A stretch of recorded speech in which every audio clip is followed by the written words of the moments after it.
Salut Vincent, Salut Pablo. merci d'avoir accepté mon invitation. Vincent, tu es membre de la commission exécutive de la CGT et secrétaire de la CGT RATP. Alors demain, à la suite de la grève des raffineurs et des travailleurs du secteur des hydrocarbures, d'autres vont entrer en grève, notamment des routiers, notamment à la SNCF et à la RATP. On entend revenir le concept de grève générale. Est-ce que toi, c'est un concept que tu utilises? Personnellement, non, je parle plutôt de grève interprofessionnelle, parce que je suis un syndicaliste et les syndicalistes n'interviennent que dans le périmètre professionnel. Pour moi, la grève générale renvoie aussi à tous les autres secteurs du monde non salarié et dans lesquels les organisations syndicales n'ont pas les prérogatives d'intervention. Mais alors demain, il y a quand même du monde qui va se mettre en grève, enfin, en tout cas, je l'espère. C'est quoi le mot d'ordre commun? Est-ce qu'il y a un mot d'ordre commun? C'est demander des hausses de salaire? Alors oui, il y a un mot d'ordre commun qui a été défini par l'intersyndicale qui a appelé à la journée du 18. Et c'était notamment un triptyque salaire, retraite, parce qu'il ne faut pas oublier que dans l'agenda parlementaire, il y a derrière la réforme des retraites. Et il apparaît difficile de ne pas parler retraite lorsque l'on parle salaire. Et à l'inverse, il est difficile de ne pas parler salaire lorsqu'on parle retraite. Et puis enfin, le dernier élément de ce triptyque, c'est le droit de grève, remis en cause par ce recours par le gouvernement aux réquisitions et qui pourrait être demain, si elle n'était pas combattue, généralisée à d'autres professions. Alors, tu as parlé de la question des salaires. La question, elle n'est pas exactement la même lorsqu'on est un travailleur de la SNCF qui s'adresse à la direction de la SNCF pour demander des hausses de salaire, et quand on est chez Total Energy et qu'on s'adresse à la direction de Total Energy pour demander des hausses de salaire, dans la mesure où on sait les super profits qu'ont fait Total Energy. C'est pas tout à fait exactement le cas, ni pour la RATP par exemple, ni pour la SNCF. Est-ce que tu penses que du coup c'est quoi? C'est aussi le SMIC que vous demandez, une augmentation du SMIC? C'est une augmentation du SMIC. Les revendications de la CGT sont très claires, là aussi sous forme d'un triptyque. C'est 15 euros minimum brut de l'heure pour 32 heures, ce qui est à peu près l'équivalent d'un SMIC à 2000 euros brut, et la retraite à 60 ans. Et évidemment, c'est un SMIC à partir de 2000 euros et après une augmentation généralisée des grilles de salaire pour que l'ensemble des catégories sociales puissent bénéficier d'une augmentation générale. Est-ce que la grève de demain elle sera reconductible? Officiellement, la position de l'intersyndicale qui appelle à demain, c'est une journée carrée, c'est-à-dire une journée de 24 heures. Pour autant, on sait dès à présent que dans certaines professions, les salariés, en tout cas les syndiqués qui appellent à la journée d'action, commencent déjà à sensibiliser pour avoir du reconductible. Je pense notamment dans le secteur bus à la RATP. Je sais aussi que chez les cheminots, dans certains lieux géographiques, il y a des réflexions sur une reconductible. En fait, on ne peut jamais prévoir à l'avance. C'est bien les bases syndicales, syndiqués et non syndiqués, salariés qui veulent s'inscrire dans le mouvement, qui décident de la reconduction. Pour revenir juste sur un élément que tu as cité tout à l'heure, et je partage, c'est-à-dire que les prétentions d'augmentation de salaire ne peuvent pas être les mêmes dans une petite PME, TPE, et encore, on peut parler des licornes, hein, ce sont des TPE, pour autant elles dégagent plus des fois que certaines PME de 500 ou 600 salariés. Et il ne faut pas se laisser avoir sur la situation financière de la RATP et de la SNCF. Elles ont des comptes qui sont pas obligatoirement positifs, et encore, je prends l'exemple de mon entreprise, la RATP, qui a dégagé plus de 220 millions d'euros de bénéfices l'année dernière. Il faut savoir qu'avant la publication, enfin avant ce résultat net, plusieurs sommes d'argent sont officiellement mises dans les comptes dans de l'investissement. Et en fait, derrière cet investissement, c'est la capitalisation de filiales de droit privé. Donc de l'argent, il y en a. Et en fait, la vraie question, c'est pas simplement la question du salaire dans le cadre du partage de la valeur ajoutée, ce qui est très utilisé en ce moment. C'est bien la question de l'utilisation de l'argent. Parce qu'on peut avoir un meilleur partage de la valeur ajoutée et pour autant continuer à évoluer dans une société libérale où il n'y a pas de solidarité intergénérationnelle.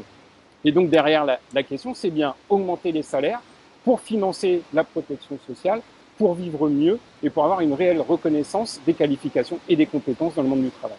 Alors, c'est toujours difficile à estimer, mais dans le rapport de force que vous êtes en train de créer avec vos directions et avec le gouvernement, il y a à prendre en considération ce qu'on appelle l'opinion publique. Alors, même si Bourdieu disait qu'elle n'existait pas, c'est quand même quelque chose d'important. Est-ce que vous, à la CGT, c'est quelque chose, je sais pas, que vous craignez un retournement, qu'au bout d'un moment, ils se disent, les gens qui étaient qui ont vu les super profits de Total, etc., et qui voient très bien que, enfin, dont beaucoup d'ailleurs sont des travailleurs, les Français et les Françaises, qui voient très bien qu'il y a un problème avec les salaires, qu'à un moment ils se disent, là, ras-le-bol, genre de plus pouvoir avoir accès à la pompe, si en plus on n'a plus de train et plus de métro, au bout d'un moment, ça peut poser problème et qu'il y a un retournement de l'opinion à ce moment-là. Alors, cette question est légitime, elle s'entend. Je dirais, je balayerai pas d'un revers de la main, hein, mais on ne peut pas mener un conflit simplement en se basant sur le ressenti de l'opinion publique. Et là, on n'est pas dans des mesures catégorielles. C'est pas les cheminots ou la RATP qui se mettent en grève pour leur régime de retraite personnel ou pour... Non, on est bien sur une question transverse qui est celle de la rémunération du travail et de la reconnaissance des qualifications et des compétences. Et je serais curieux de savoir quand BFM ou LCI font leur sondage micro en direct dans les queues de stations-service, de poser aussi la question, mais si votre employeur vous proposait une augmentation de salaire, mais en contrepartie, évidemment, il faut avoir un peu d'action, quoi. Vous feriez quoi? Est-ce que vous metteriez en grève pour avoir une augmentation de salaire ou est-ce que vous continuerez à vivre avec un salaire qui ne répond pas aux contraintes que vous avez à la fin du mois? J'ai une dernière question, Vincent. Dans la mesure où vous avez deux interlocuteurs, c'est d'une part la direction de vos entreprises et d'autre part le gouvernement. Si on prend cette deuxième partie, c'est-à-dire le gouvernement, est-ce que où se place dans votre combat syndical le politique? C'est-à-dire ceux qui, j'imagine plutôt à gauche, pourraient être aussi vous accompagner dans votre combat, relayer vos propositions et vos demandes dans le cadre, par exemple, de l'Assemblée nationale. Est-ce que tu estimes qu'aujourd'hui, ils sont au bon endroit? Non, je pense que de toute façon, il n'y a aucune conquête sociale qui ne peut avoir lieu s'il n'y a pas un travail conjoint entre organisations syndicales et partis politiques. Chacun a son périmètre d'intervention, mais aucun des deux ne doit donner de leçons à l'autre et on doit respecter ces périmètres. C'est-à-dire qu'un parti politique, pour l'instant, n'a pas vocation à intervenir dans les relations entre les salariés et la direction d'une entreprise. Voilà.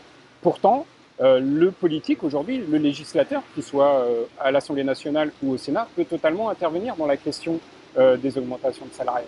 Un des éléments serait bien évidemment le contrôle de l'utilisation des fonds publics.